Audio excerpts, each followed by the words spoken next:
Thank you, AC. Appreciate everybody being here. I hope you had a great weekend, and looking forward to this week here against UTEP.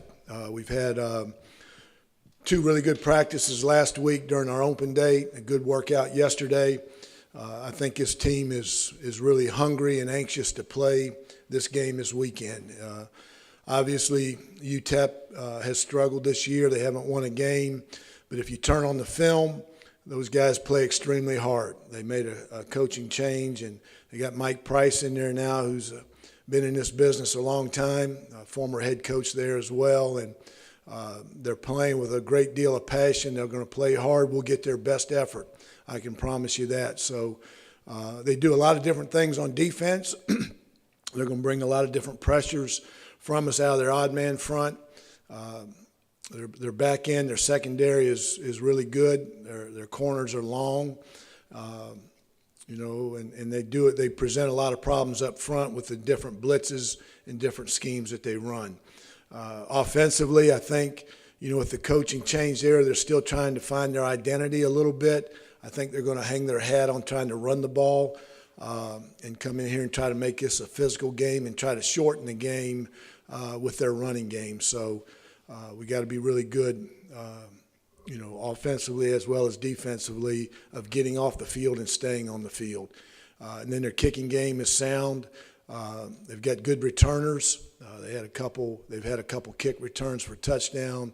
One punt return was called back against Western Kentucky, but their returners are really good. So we've got to be good in all three phases, and say it all the time, but we got to worry about ourselves and go out there and play a good game in all three phases. So I'll open it up to you guys.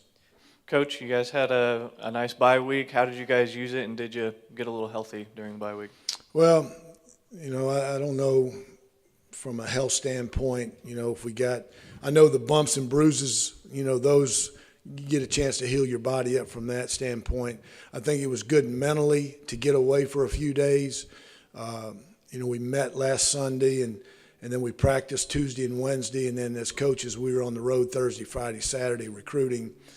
So I think it was good for our players to get away from football for a little bit. It's been a long year from training camp through the eight games of the season. So I think we came back yesterday not only physically fresh, but mentally fresher than what we left.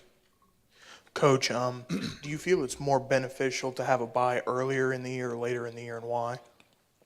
It's always, hard to say.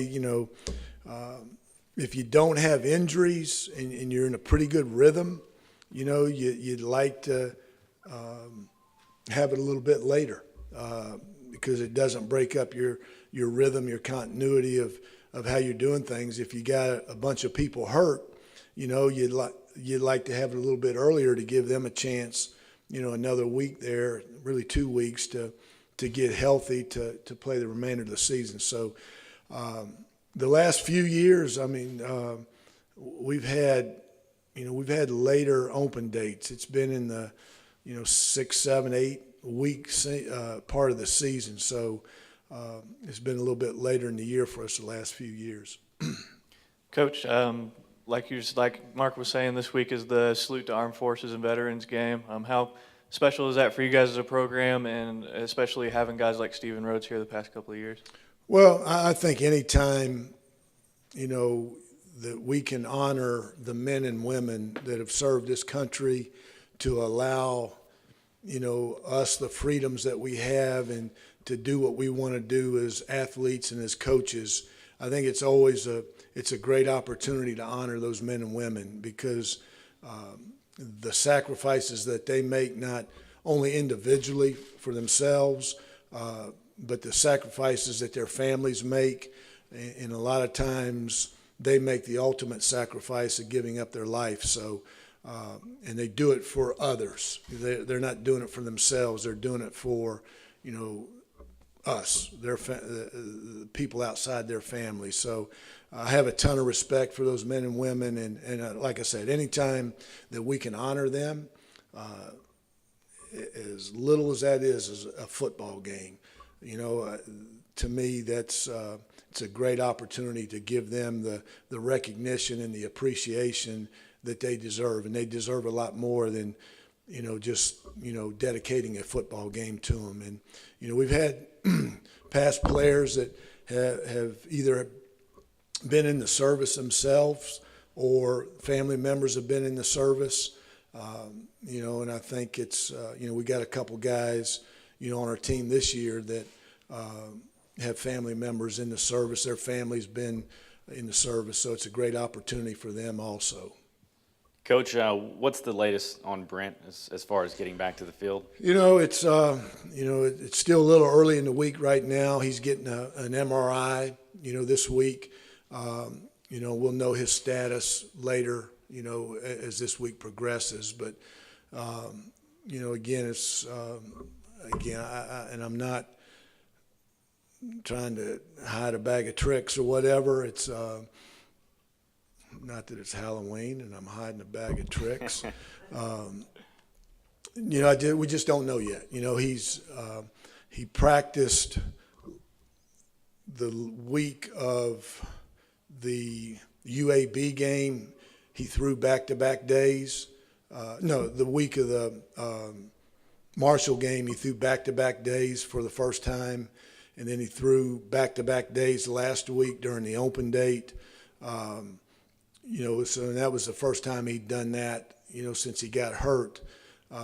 So he's progressing, but we're not going to know until, we get the results of the MRI, this week. Have you ruled out a medical red shirt this season for him? He and I have talked about it. He wants to win. He wants to play. And he said, if I can play these last 5 games, I'll do it. If I can't play till the last game, that's what I want to do. So he wants to help this team any way he can. And the redshirt deal's it's out there, but it's not going to happen. He wants to play. Even if it lingers in the middle of November, you don't see it happening? He wants to, like I just said, if he can play these last 5 games, he's going to play. If it's only the last game, he's going to play. That's what he wants to do. He wants to help this team. He's more concerned, about this team than himself. You mentioned 5 games left in the season. How does this team kind of reassess their goals and, how they can still accomplish some this year? Yeah, that hadn't changed. We hadn't reassessed them.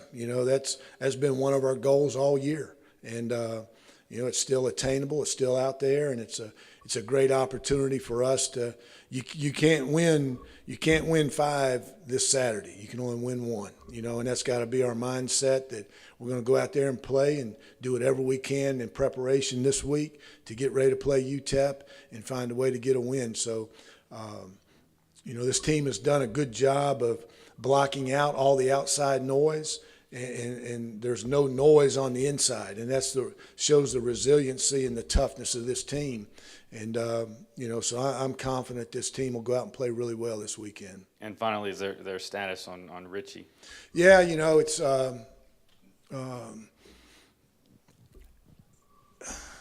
looks like he's probably going to be out. I don't see him, playing this week. And that's just being honest with you. I don't think he's going to play this week, and we'll reassess him this week and see how he is moving forward. How, coming off a bye, open week, you're playing a team that's winless, how do you guard against kind of looking too far forward? We can't overlook anybody. We're not good enough to overlook anybody. And that's what I told our team Sunday or whenever, Sunday, that, we've won 3 games. They haven't won any. And, so it doesn't matter. And you can look at records of anybody in any conference, anybody you play, and, anybody can beat anybody. This is a very even conference. There's, you got to play really good every Saturday to have a chance to win, no matter who you play. So I can promise you this team is hungry, and they're not overlooking UTEP just because of their record. What are some challenges against going a team that's in a kind of situation like they're in, that fired their head coach a few weeks ago, playing for a guy that has been there before? What are some of the challenges as a team playing against a team like that? No, nothing really, nothing any different than anything else. You got to be ready to play. You got to prepare yourself mentally as well as physically, and then you got to go out and execute on Saturday. And that's the bottom line. Is you've got to make sure you're ready to play, and then we as coaches, we got to make sure our team is ready to play. And we don't look at hey, you're playing this team and they're whoever. Man, let's get jacked up and play it. Hey, this team hadn't won a game. You think we can just throw our hat out there and we're going to win? It doesn't work that way. So you just got to prepare yourself individually and then collectively as a team. Are you getting an early start on No Shave November? No, sir. I just I'm surprised it came out this blonde, to be honest with you. Yes, sir. I know the light's probably a bad reflection of it here, but no, it's just – no, sir.